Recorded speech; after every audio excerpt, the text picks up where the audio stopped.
북한이 서울에 핵미사일을 발사했다. 김정은의 비밀 무기가 단 3분 만에 한강을 불바다로 만들었다. 남한의 F-35와 K 전차는 이 악몽을 막아낼 수 있을까? 한반도 최후의 전쟁 승자는 누구인가? 안녕하세요. 군사분석 전문 채널입니다. 여러분, 지금 이 순간 한반도는 폭발 직전의 화약고입니다. 북한의 수백만 병력과 핵무기가 남한을 겨누고 남한의 세계 최강 기술력과 미군 동맹이 이에 맞선다. 두 나라가 전쟁의 불길 속으로 뛰어든다면 누가 살아남을 것인가? 북한의 핵공격이 현실이 된다면 서울은 잿더미로 변할 것인가? 아니면 남한의 첨단 무기가 김정은의 야망을 산산조각 낼 것인가? 숨을 고르고 준비하세요. 이 영상은 여러분의 상상을 완전히 뒤바꿀 것입니다. 한반도의 긴장은 이제 임계점을 넘어섰습니다. 북한은 끊임없는 도발로 세계를 공포에 몰아넣고 남한은 최첨단 군사력으로 이에 맞서고 있습니다. 두 나라가 정면 충돌한다면 어떤 결말이 기다릴까? 이 질문은 단순한 호기심이 아닙니다. 한반도의 운명, 수백만 명의 생명, 그리고 동아시아의 미래가 걸린 문제입니다. 오늘 우리는 북한과 남한의 군사력을 철저히 비교하고 갈등이 터졌을 때 어떤 결말이 펼쳐질지 파헤쳐봅니다. 북한의 비밀 무기, 남한의 기술 혁신, 그리고 세계가 숨죽이며 지켜보는 이 전쟁의 진실을 지금부터 하나씩 벗겨내겠습니다. 북한의 군사력을 먼저 살펴볼까요?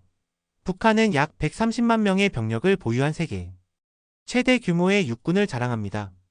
이들은 철저한 군사훈련과 절대적 충성심으로 무장했으며 게릴라전과 비대칭 전술에 능숙합니다. 북한의 주력 전차 T-62와 신형 포항 전차는 수적으로 압도적이며 170 장사 정포는 서울을 단 몇 분 만에 불바다로 만들 수 있습니다. 하지만 무엇보다 무서운 것은 핵무기입니다. 최신 추정에 따르면 북한은 약 60개의 핵탄두를 보유하며 대륙간 탄도미사일 ICBM 화성-18은 미국 본토까지 타격할 수 있습니다. 최근 김정은은 전술핵 무기를 전장에 배치하며 남조선을 핵 불바다로 만들겠다 고 선언했습니다. 그의 오른팔 리병철 원수는 텔레그램에 도발적인 메시지를 올렸습니다. 남조선은 우리의 핵 앞에 무릎 꿇을 것이다. 이 게시물은 수억 조회수를 기록하며 세계를 긴장시켰습니다. 더 충격적인 건 북한이 생화학 무기와 사이버 전쟁 부대를 비밀리에 개발 중이라는 첩보입니다. 평양의 비밀 벙커에서 김정은은 전쟁의 방아쇠를 언제 당길지 계산하고 있습니다. 하지만 북한의 군사력에는 치명적인 약점이 있습니다. 대부분의 장비는 구형 소련제 기술에 의존하며 연료와 부품 부족으로 작전 효율이 떨어집니다. 공군은 500대 이상의 전투기를 보유하지만 미그-21과 같은 낡은 기종이 주력입니다. 해군은 노후한 잠수함과 소형 함정에 의존하며 현대전에서 남한의 첨단 함정과 경쟁하기 어렵습니다. 경제 제재로 군사 예산이 제한되고 병사들의 영양 부족과 낮은 사기도 문제입니다. 북한의 전략은 단기 고강도 전쟁에 초점을 맞추며 초기에 강력한 타격을 가한 뒤 협상 테이블로 끌어들이려는 전술입니다. 하지만 장기전으로 접어들면 자원 부족으로 무너질 가능성이 큽니다. 이제 남한의 군사력을 보겠습니다. 남한은 약 50만 명의 병력을 보유하며 숫자는 적지만 기술력과 훈련에서 세계 최정상급입니다. K 흑표 전차는 AI 기반 조준 시스템과 레이저 방어로 북한 전차를 압도하며 K9 썬더 자주포는 70km 밖의 표적을 초정밀 타격합니다. 공군은 F-35A 스텔스 전투기와 KF-21 보라매로 북한의 낡은 공군을 단숨에 제압할 수 있습니다.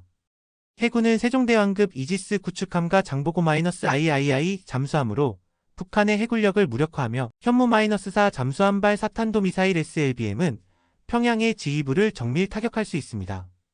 남한은 AI 전투 드론과 사이버 방어 시스템에서도 앞서며 최근 하나 시스템의 무인 전투 드론은 북한 방공망을 뚫는 게임 체인저로 평가됩니다.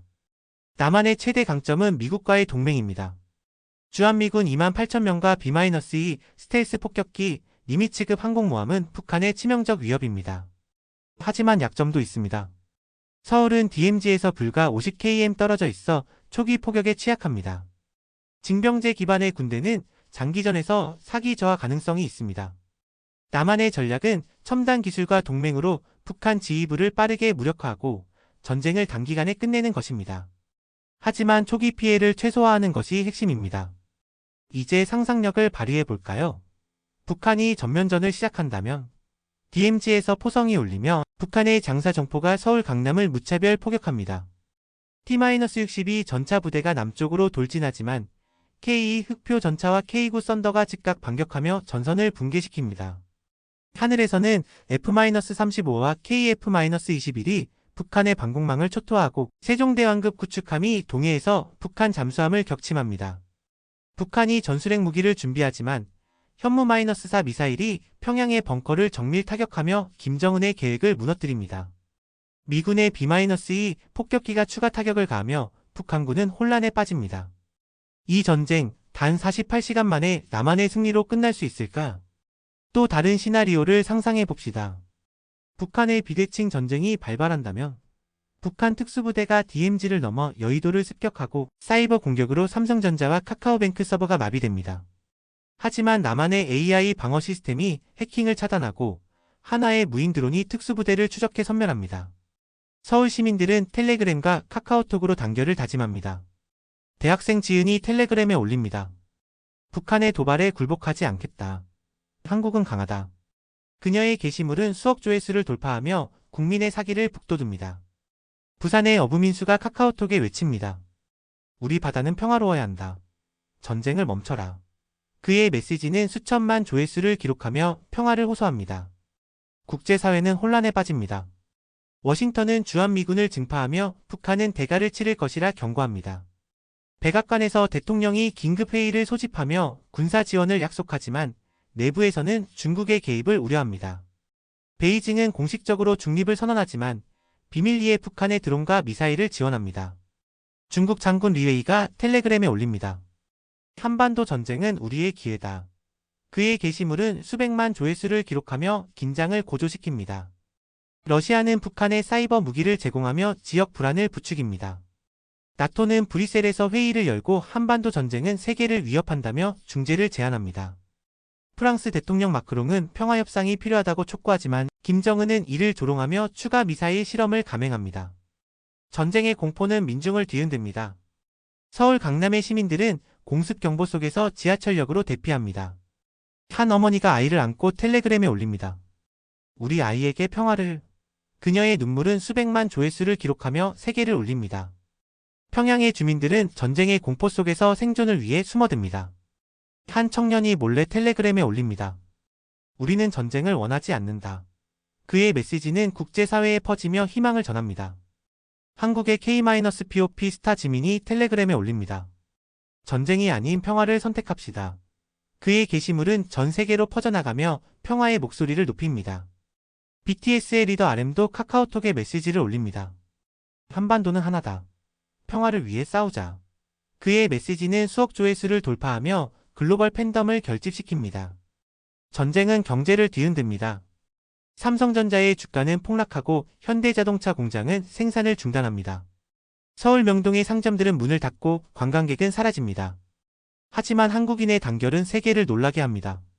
인스타그램과 유튜브에서 해시태그 SAVKOREA 해시태그가 트렌드 1위에 오르며 전 세계가 한국을 응원합니다.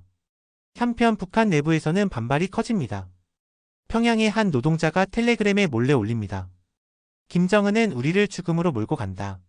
그의 메시지는 국제사회에 퍼지며 북한 체제의 균열을 드러냅니다. 이제 또 다른 시나리오를 상상해 봅시다.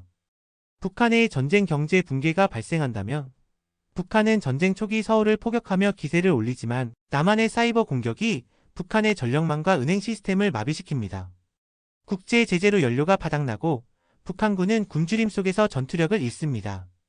남한의 K-POP 스타들이 유엔에서 평화 콘서트를 열고 전 세계가 북한 주민을 위한 인도적 지원을 약속합니다.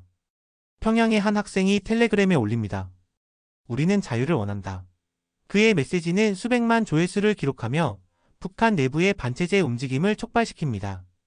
국제사회의 반응은 더욱 복잡해집니다.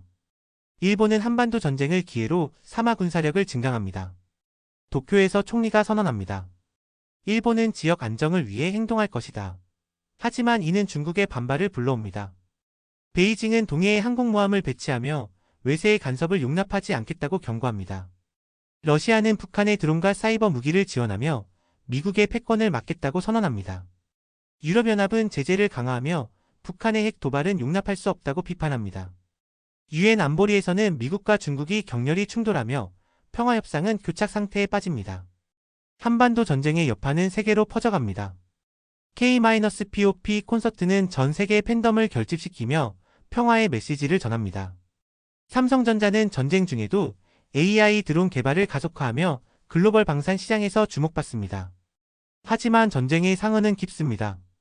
서울의 한강은 재건을 기다리고 평양의 주민들은 굶주림 속에서 희망을 잃습니다. 한반도 전쟁은 누구에게도 이익이 되지 않습니다. 하지만 남한의 단결과 기술력은 세계를 놀라게 합니다. 북한과 남한 누가 군사적으로 우위를 점할까요? 북한은 숫자와 핵무기로 위협적이지만 구형 장비와 경제적 한계로 장기전에서 약합니다. 남한은 첨단 기술, 미군 동맹, 경제력으로 우세하지만 초기 피해와 서울의 취약성이 약점입니다. 전문가들은 경고합니다. 한반도 전쟁은 승자 없는 비극이다. 전쟁은 누구에게도 이익이 되지 않습니다. 하지만 북한의 도발이 계속된다면 남한은 반드시 맞서 싸울 것입니다. 마지막으로 질문을 던집니다.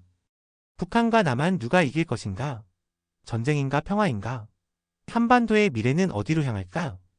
댓글로 여러분의 생각을 들려주세요.